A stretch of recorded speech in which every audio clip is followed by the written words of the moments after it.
Muito bem, já estamos de volta e eu tenho a honra de conversar agora, aquela sensação de estreia no rádio, sabe aquela sensação, aquele frio na barriga, né, do tamanho da responsabilidade que tenho agora, diante desse que naquele 25 de fevereiro, eu estava em São Paulo, na verdade era para estar mais próximo do pastor Silas Malafaia naquele momento, por conta da possibilidade que encontrei, do convite que recebi, só que em função de ter ido até o aeroporto de Guarulhos, de Cumbica, acompanhado do advogado Eduardo Borgo, para salvar o Sérgio Tavares daquela enrascada. Por conta disso, cheguei atrasado na Paulista, mas tive a chance de ouvi-lo. E confesso que há tempos eu não tinha uma sensação tão especial, tão boa, a sensação de sentir a alma lavada.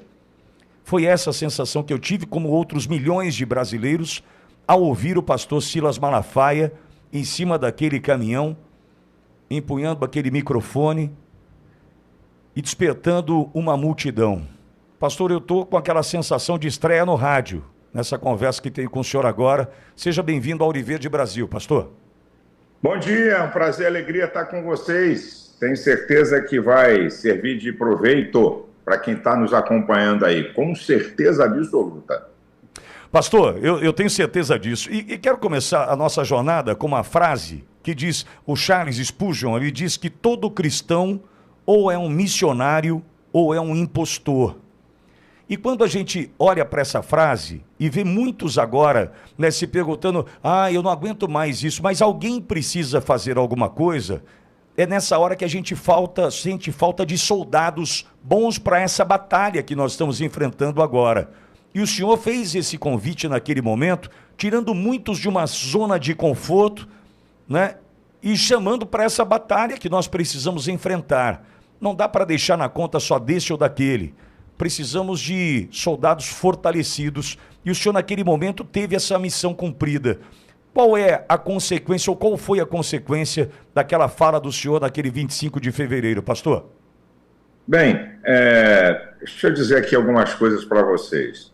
Em primeiro lugar, vocês analisem uma das maiores provas que nós estamos com grande perigo no Estado democrático de direito é porque querem transformar a opinião em crime. No mesmo dia, vários jornalistas disseram que a Polícia Federal ia investigar a fala de Malafaia. Olha onde nós chegamos. A Polícia Federal virou Gestapo, KGB, o que é isso? A honrada Polícia Federal, que presta um serviço espetacular ao país, sendo instrumentalizada para fins políticos ideológicos. Então, o que eu falei lá? Nada demais, eu simplesmente fiz uma narrativa cronológica de fatos. E contra fatos não existe argumento. Então, eu acredito que ali, como você acabou de falar, não absoluto, que eu não tenho essa vaidade, nós ajudamos a despertar, sabe, o povo brasileiro para uma consciência política de que o supremo poder de uma nação é o povo. É isso que nós temos que entender. O supremo, isso é constitucional. É o caput, né, da abertura da Constituição brasileira. O poder emana do povo.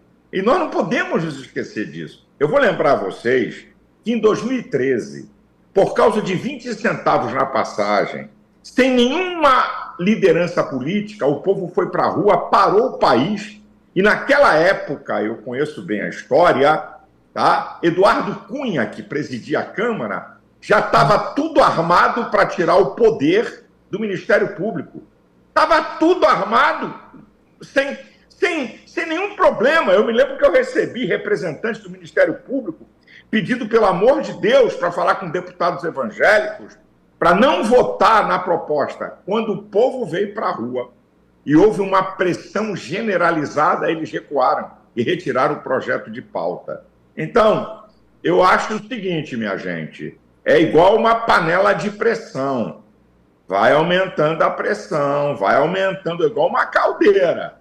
Isso vai aumentando a pressão. Só que na hora de explodir, não reclamem do povo. Nós não somos a favor de violência. Eu não sou a favor de quebra-quebra, não sou a favor, conforme artigo 5º, inciso 16º da Constituição, manifestações pacíficas. Mas estão abusando da paciência do povo. Esta que é uma verdade. E o povo está se despertando e vendo esse jogo sujo que está sendo empreendido de pseudo-golpe e uma verdadeira perseguição política.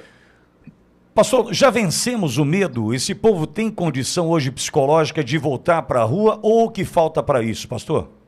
Estamos vencendo o medo, o povo.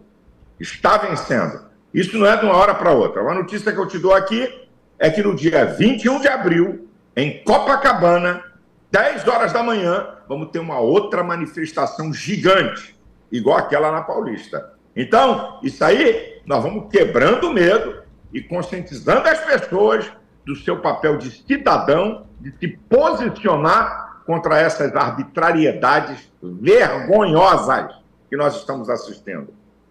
Pastor, em entrevista na semana passada a um amigo querido, Júlio Ribeiro, do canal Rádio Mais Brasil, o senhor disse que uma eventual prisão do senhor e do presidente Bolsonaro poderia trazer consequências, dentre estas consequências, um arquivo, um vídeo, enfim, que o senhor tem e já espalhou para que isso seja preservado, né?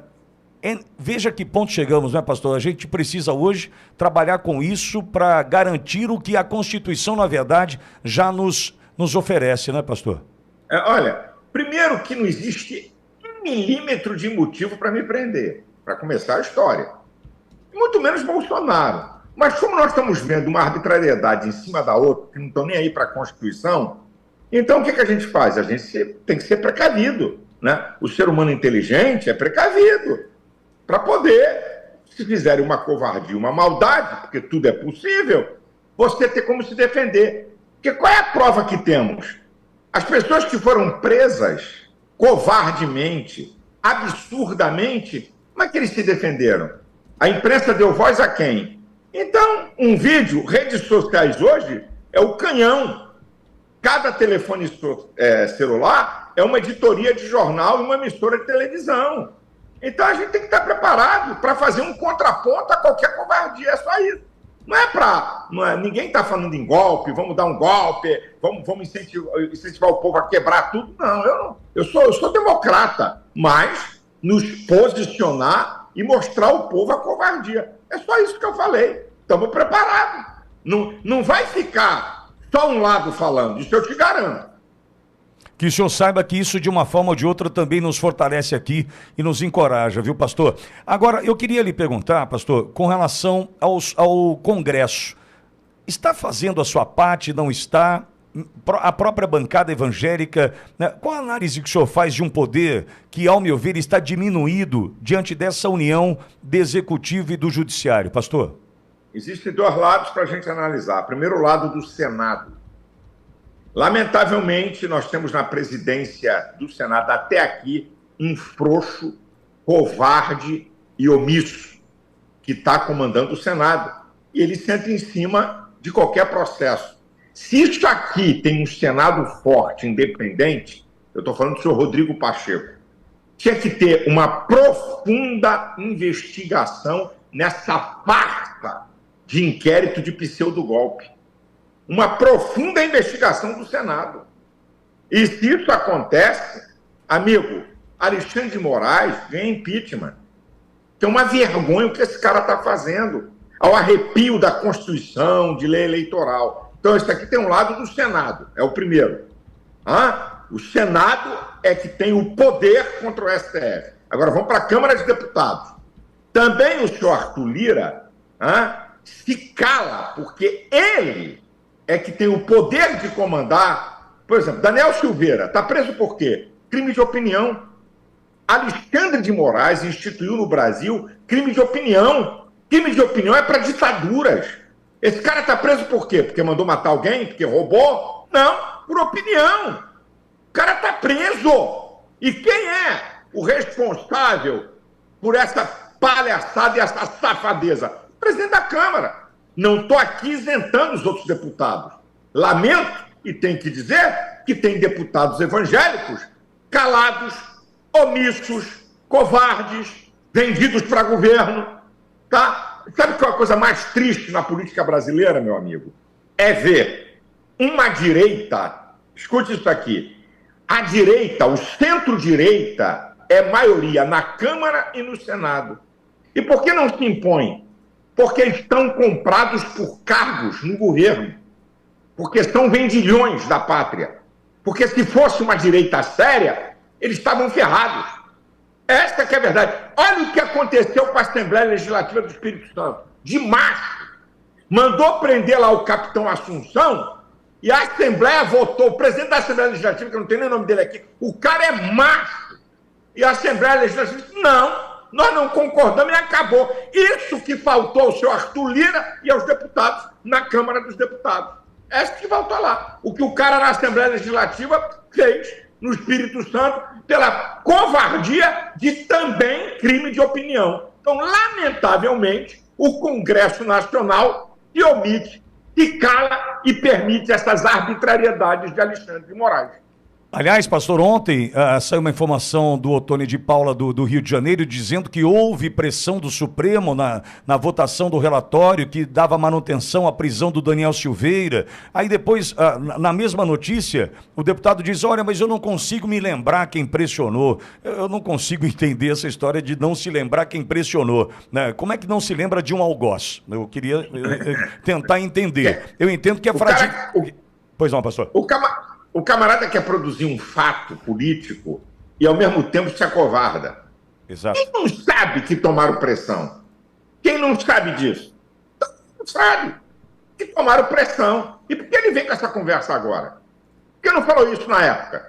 Ah, vai ver se eu estou na esquina, pô. Então, pastor, mas é isso que a gente tem hoje ali. A maioria destes, por exemplo, né, o acordo que fizeram para manutenção da prisão do Daniel e outra, um poder, deixar que o outro exerça pressão sobre ele, já mostra a covardia, né? Já mostra quem estaria, né, pastor? Amigo, artigo 53 da Constituição Federal. Deputados e senadores. Olha o que diz a Constituição, amigo, isso é muito sério. São invioláveis, penal e civilmente, por palavras, opiniões e votos. Acabou aí. Acabou aí a história. Não podem ser processados civil e criminalmente por palavras, opiniões e votos. Agora, esqueci o nome dele, é o deputado da Federal, ele é até policial federal. Chamou lá na tribuna do Congresso, chamou Lula de ladrão. Recebeu uma intimação da Polícia Federal. Foi o Gilvan da Federal. Gilvan da Federal. Obrigado. Você já parou para pensar o que é isso?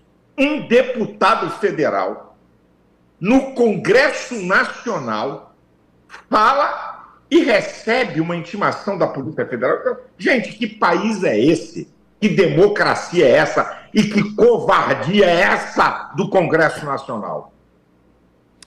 Pastor, mudando só um pouquinho o rumo do assunto e continuando nessa pressão que a gente tem vivido, né, nesse manto do medo que colocaram sobre nós, aqui na Auriverde, pastor, a gente tem, aliás, hoje, só para o senhor ter uma ideia, a gente figura entre os maiores canais da direita, em especial de informação no Brasil, liderança na audiência pela manhã no YouTube, 100 milhões de visualizações nos últimos 4 meses no canal. Então, a gente usa dessa força que tem e que, eu brinco, viu, pastor, que eu não sei onde o Henrique deu certo, né, aqui nessa jornada, para ajudar os patriotas tornozelados que estão com suas vidas destruídas. Pastor, é incrível, diariamente, o quanto eu recebo de mensagens de pessoas passando fome, né, famílias destruídas, pessoas que não encontram mais sentido na vida, e a gente percebe que não há nenhuma disposição deste algoz, perverso algoz, que é o ministro Alexandre de Moraes, em rever essa situação e deixar essa corda menos esticada. Do ponto de vista espiritual, eu posso imaginar a dívida que esse cidadão está levando para ele, no embornazinho dele, né, pastor? Agora, o que fazer por esses brasileiros que sofrem hoje, hein, pastor?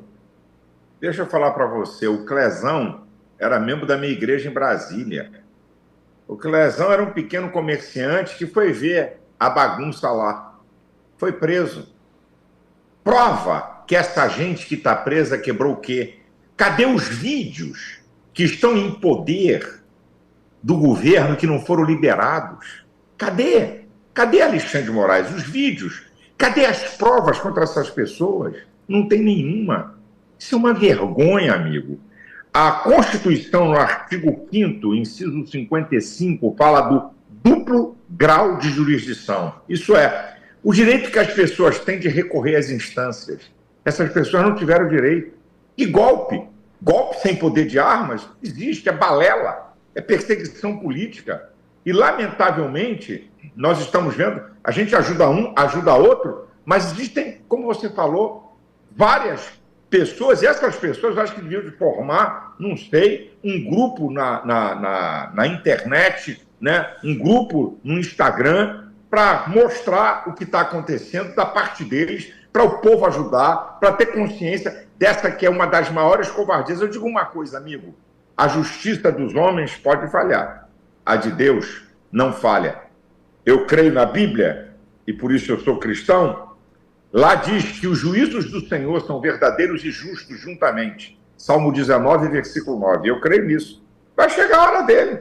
Isso aí eu não tenho dúvida nenhuma. Deus não trabalha com o tempo que eu quero, né? Deus não trabalha no tempo que a gente acha.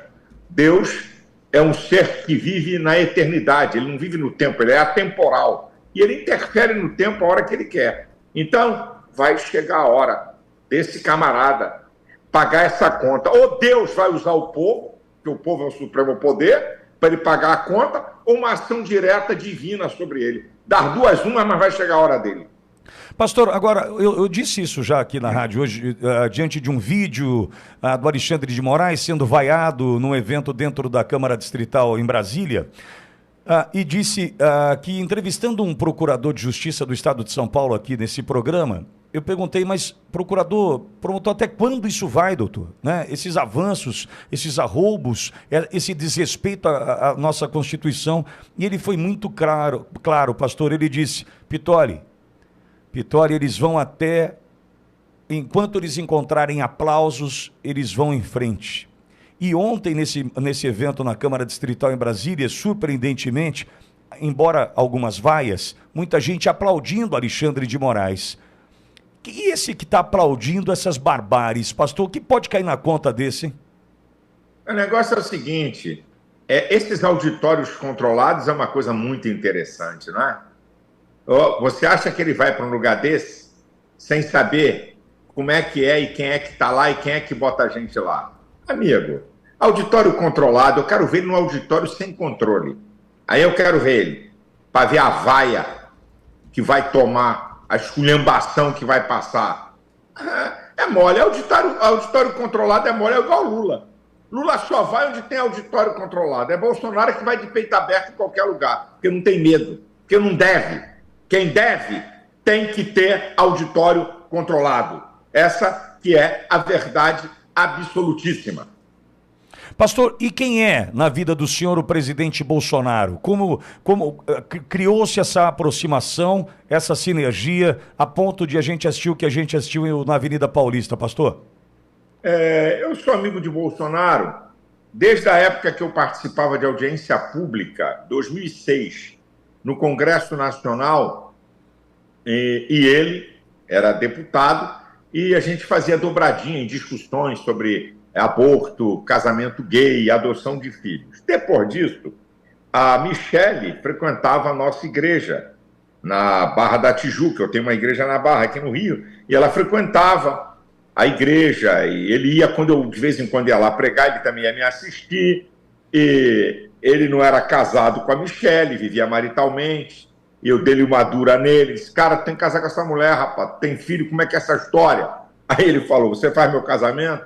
Faço! Eu que fiz o casamento dele. Então a gente criou, né, um relacionamento, não vim aqui dizer, já tive questionamentos com o Bolsonaro, já tive desavenças com ele, eu sou aliado, mas não sou alienado. Eu vejo o seguinte, eu não tenho o Bolsonaro como Deus. Ele não é perfeito. Ele tem suas limitações, mas é um cara que encarna, né? Você vê só, nesse tempo todo xingam o Bolsonaro de tudo, chamando de corrupto? Não, porque não é. Isso é uma marca de Bolsonaro. Ele é limpo, é um cara limpo. Reviraram a vida dele de tudo que é jeito. Não arrumaram nada. Ele defende os ideais que eu tenho. Ele defende família. Ele é contra aborto. Ele é contra ideologia de gênero. Ele combateu a corrupção. Qual o escândalo de corrupção no governo Bolsonaro? Nenhum. Então, eu não apoio Deus. Eu apoio um ser humano que tem defeitos, mas que hoje encarna esse anseio do povo brasileiro por limpeza na política. E o que é, do ponto de vista da leitura que o senhor faz, esse cidadão, Jair Bolsonaro, o que é e como é arrastar multidões? Por que ele consegue inspirar pessoas, atrair pessoas? Qual a diferença que ele tem diante dos outros? Por quê, pastor? Eu vou completar 50 anos, eu nunca tinha visto isso antes. Olha, eu digo uma coisa para você. Acabou o monopólio da informação. Antigamente, a Globo, né, o principal veículo de comunicação, derrubava, arrebentava. Se ele chamasse alguém de ladrão, bandido, canalha, acabava para o cara, mesmo o cara sendo honesto. Mudou hoje. Hoje tem redes sociais. E Bolsonaro soube construir um canal de informação com o povo através das redes sociais.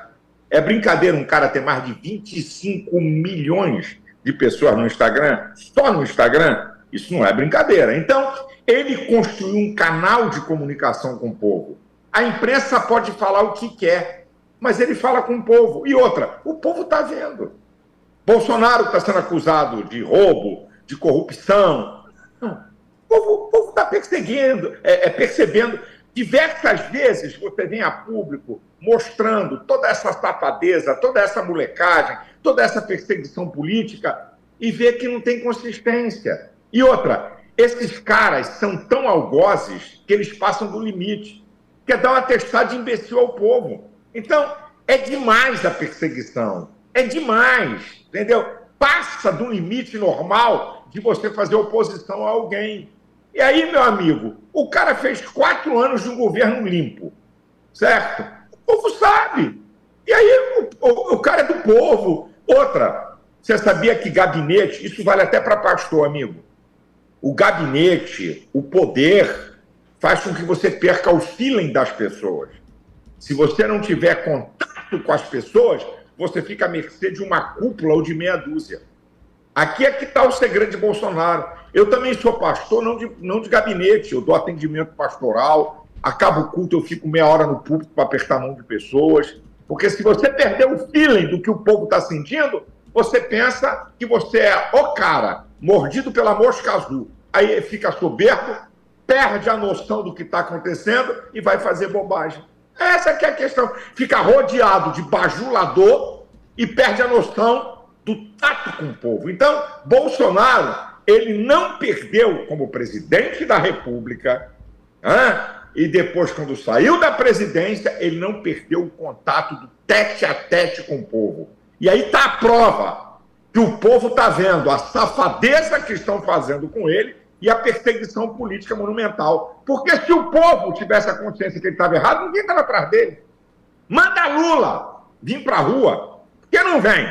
Vem para a rua. Bolsonaro ia na rua. Quando era presidente, eu acompanhei várias viagens de Bolsonaro. Várias.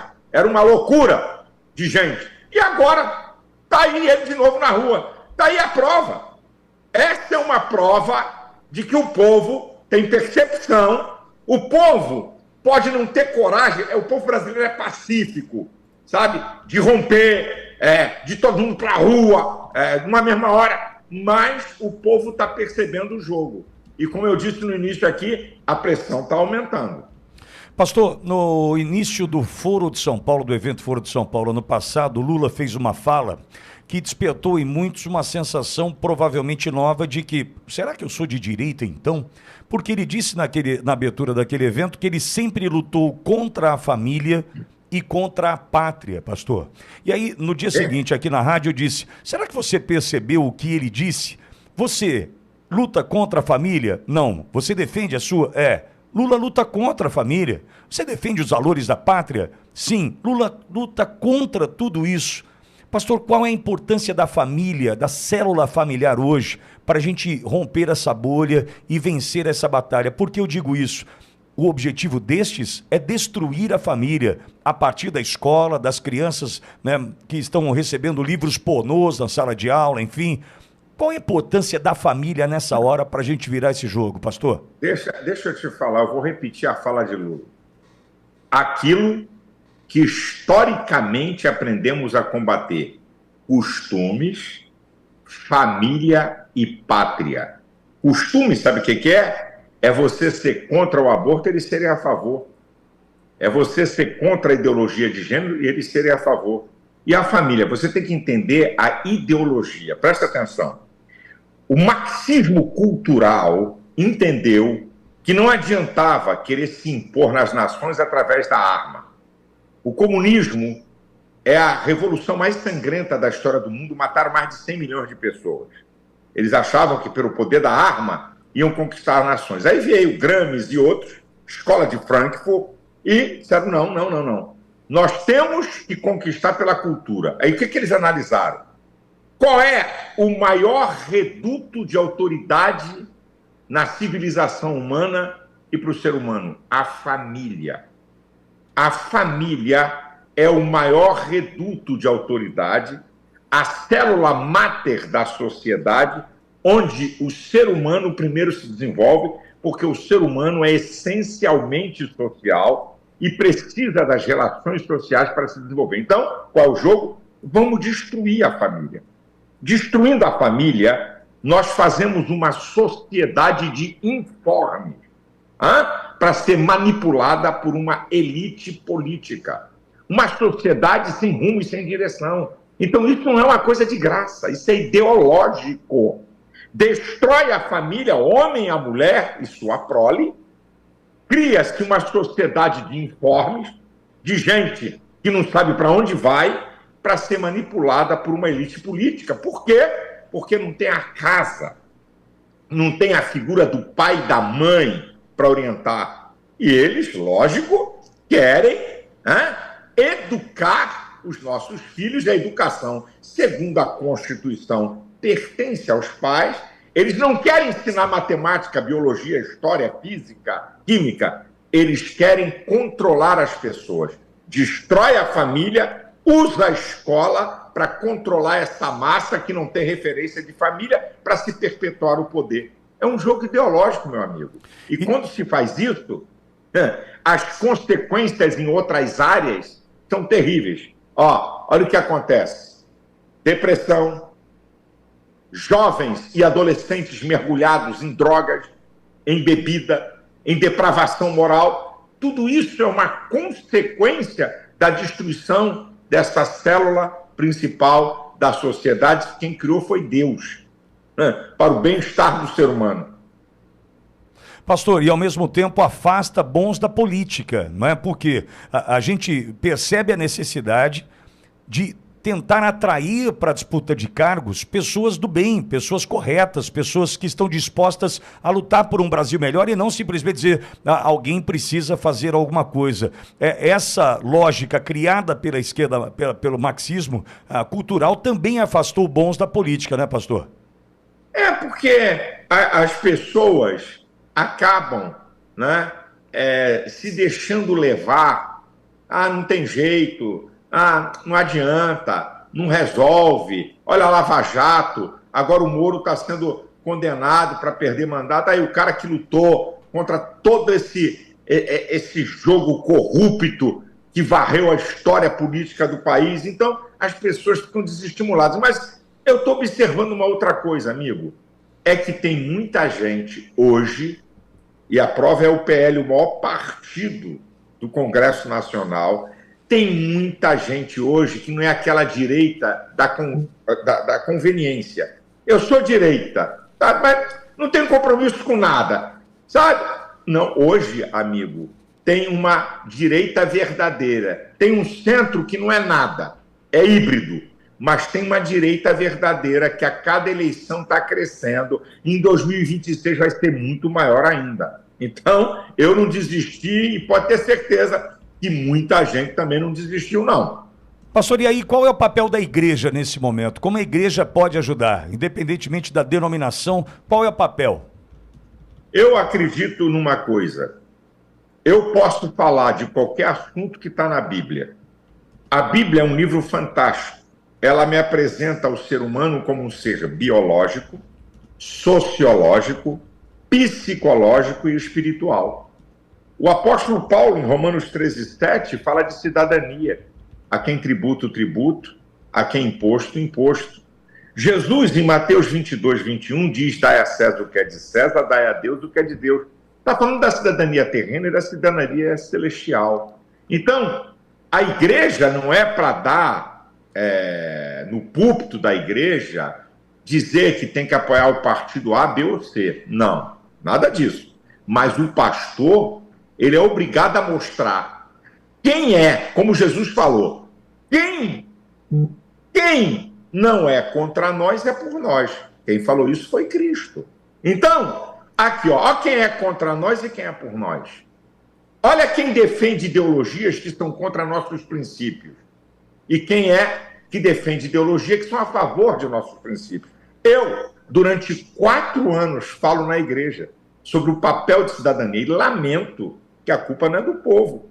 É a omissão de líderes evangélicos, de pastores que se omitem. Quer chegar na época da eleição, quer falar? Não adianta. Eu dou consciência ao meu povo sobre o papel de cidadania, de saber das coisas, de analisar. Não estamos votando em candidato a Deus, mas nós temos que estar afinados com aquilo que cremos. Ou então, cristianismo, amigo, não é uma religião. Cristianismo é um estilo de vida. É o reino de Deus na terra. Você já viu o comunista? O comunista é comunista em casa, na escola, na família, nas relações sociais. E o cristianismo também. O cristianismo é uma ideologia, se querem levar para esse lado. O cristianismo é a mais importante tradição do mundo ocidental. O modelo, o paradigma do mundo ocidental é o modelo judaico-cristão, que os esquerdopatas, como eu chamo, querem substituir pelo modelo humanista-ateísta. A formação da Europa e das Américas se dá ao cristianismo. Direitos humanos, cristianismo. Valorização da mulher, do jovem, da criança e do idoso, cristianismo. Então, amigo, e se eu falar da reforma protestante, aí não tem nem graça, sabe? Aí é pá de cal. É a reforma protestante que faz com que homens de classe baixa conquistem poder e conhecimento. É a reforma protestante que traz o Estado laico. Então, quer dizer, é a reforma protestante que produz ciência e riqueza como nunca. Então, essa balela de esquerda, de socialismo e de comunismo não é nada. O que nós precisamos dar é consciência histórica e consciência de valores e princípios que nós cremos e abraçamos. Ninguém é obrigado a ser nada. Mas à medida que você diz ser, existe uma palavra chamada fiel. Fiel é aquele que cumpre aquilo a que se obriga. Então, você é fiel, você cumpre aquilo a que você se obriga. Não é o que os outros se obrigam. Você escolheu ser comunista? Seja fiel a isso. Você escolheu ser ateu? Seja fiel a isso. Você escolheu ser cristão? Então seja fiel aos princípios do cristianismo que estão esposados na Bíblia Sagrada. Essa que é a questão. Consciência. Sem usar a igreja para dizer que tem que votar no partido A ou no partido B. Mas dá consciência e o povo vai observar. Se você der consciência ao povo, o povo discerne isso tranquilamente. Agora, se você se cala e chega na época da eleição, quer falar, aí, amigo, você perdeu, o povo fica à mercê da manipulação da informação da grande mídia. Essa que é a verdade. Pastor, um maratonista, para vencer a prova de 42 quilômetros, tem estratégia para poder conseguir cumprir com a sua missão. Qual é a leitura que o senhor faz com relação ao recorte na linha do tempo que temos, diante do que a gente tem ainda para enfrentar? Por exemplo, Hitler chega em 1933 ao poder, Segunda Guerra termina em 1945, Stalin quase 3 décadas de poder, enfim. Como é que nós nos preparamos? Por quanto tempo o senhor vê que a gente ainda vai enfrentar? Um exercício de futurologia talvez, pastor, mas diante da sua experiência, como nós vamos e por quanto tempo ainda? O senhor vê essa luta durante anos Isso pode ser rápido? Como é que a gente pode se livrar dessa maldição que se coloca hoje sobre o Brasil, pastor? Olha, a ignorância dá poder ao diabo e aos homens maus. O conhecimento liberta. Então, só tem um jeito. É nós darmos consciência e conhecimento às gerações mais novas. Se a gente fizer isso, eu não tenho bola de cristal, com todo o respeito. Isso pode acontecer num prazo curto, como pode acontecer num prazo maior. É muito dinâmica a política. Quem é que esperava que Bolsonaro ia ser presidente do Brasil? Ninguém. Então, nós estamos aí diante de fatos que até 2026 podemos ter mudanças sérias no país. Então, é muito perto. Ou não. Então, se eu disser para você que vai ser rápido, ou se eu disser para você que vai demorar, eu vou errar nas duas. Porque a coisa é dinâmica demais. De repente, a casa cai com fatos políticos. De repente, a casa não cai. Então, tem que esperar mais tempo. Então, o que nós temos que fazer?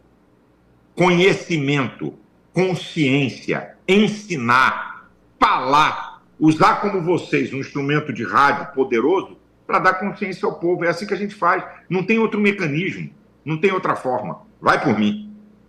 Pastor, uma última questão antes da gente caminhar para o nosso encerramento, até em função do horário. Na sexta-feira passada, aquela publicação infeliz do MTST, né, da imagem de Jesus na cruz, e somente ontem o movimento veio dizer que foi inadequada aquela publicação. Entretanto, se ela queria trazer revolta na Sexta-feira Santa para os cristãos, ela trouxe. E Boulos tentando hoje contemporizar, dizendo que foi simplesmente inadequada. Qual a mensagem que aquilo trouxe para o senhor com relação a essa esquerda que ainda está aí e tentando uma eleição importante como numa capital paulista, pastor? Eles só mostraram o que eles são. Odeiam o cristianismo. É uma ideologia marxista baseada no ateísmo. Eles odeiam. A ideologia deles é destruir a família e a religião. Então, a resposta, eu botei no Twitter, Boulos, a resposta vai ser dada nas eleições. Tudo joguinho político para tentar apagar o estrago que foi feito em São Paulo, né? E é uma piada, um invasor de propriedade alheia ser prefeito da maior cidade do país. Isso é uma piada. Isso é uma piada. Eu não acredito que o povo paulista vai cair nessa e que agora ele está dando uma de bolinhos, paz e amor.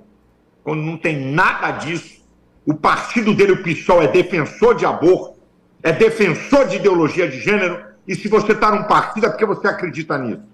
Não vai enganar e pode contar, amigo, que na época da eleição eu vou botar para quebrar em cima desse cara. Não vou deixar escapar e enganar o povo, não. Pastor, nesse momento a gente tem a liderança na audiência no YouTube Brasil, nesse momento, passando CNN, Jovem Pan, todas as demais, só que está longe de ser aquele público gigantesco da Avenida Paulista. E eu queria pedir para o senhor que o senhor encerrasse essa sua participação, que nos enche de muita alegria.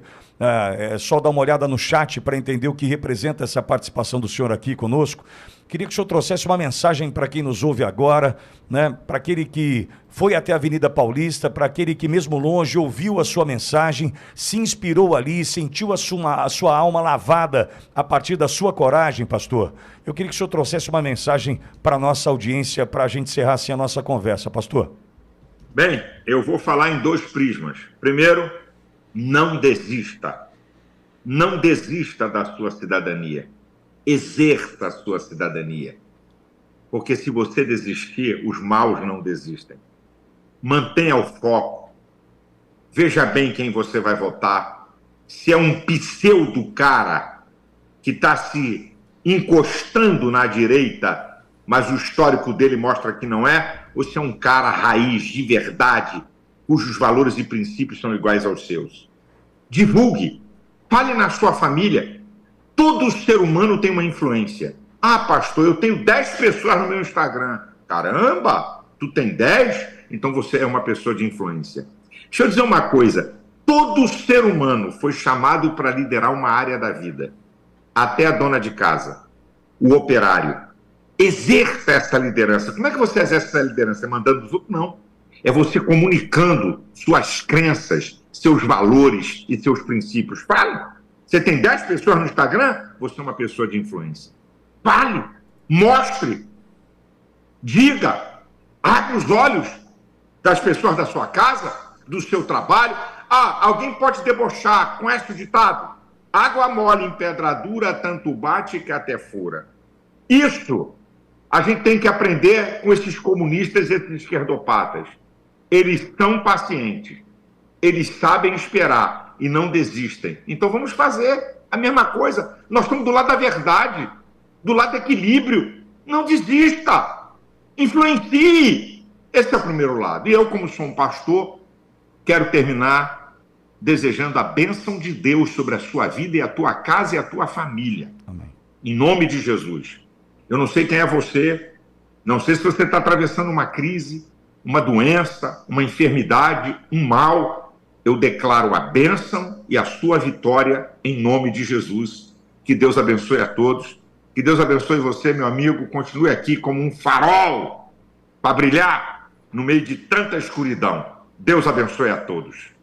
Amém. Pastor, muito obrigado pela sua generosidade, por ter tão fácil acesso, né, ao senhor e essa oportunidade de ouvi-lo aqui. Obrigado, pastor. Eu aqui agradeço a oportunidade. Obrigado por você consentir que eu chegue aqui na sua audiência para falar. Para mim é um privilégio, uma honra. Abraço a todos. Sigamos em frente. Dia 21 de abril, Praia de Copacabana, 10 horas da manhã. Se você pode chegar lá, chegue. Vamos fazer uma outra manifestação e pode esperar que eu estou aqui com uma artilharia do que eu vou falar lá, amigo, que não vai ser brincadeira. Vai por mim. Grande abraço a todos. No dia 21 vai ser transmitido ao vivo pelo meu canal no YouTube, Silas Malafaia Oficial. Você vai poder acompanhar, você que está longe, a manifestação da Avenida Paulista a partir de 8h30 da manhã. Começa às 10. Eu vou transmitir ao vivo e pode acompanhar. Vamos embora, vamos para frente. Deus abençoe a todos. Amém. Pastor Silas Malafaia, conversando com a audiência da Auriverde. Que honra, que honra. Tá feito o convite, hein, João? Gabi, precisamos fazer esse recorte, fazer ele chegar ainda mais longe. 21 de abril, 10 da manhã, Copacabana. Ali estará o presidente Bolsonaro e uma fala que promete do nosso querido pastor Silas Malafaia.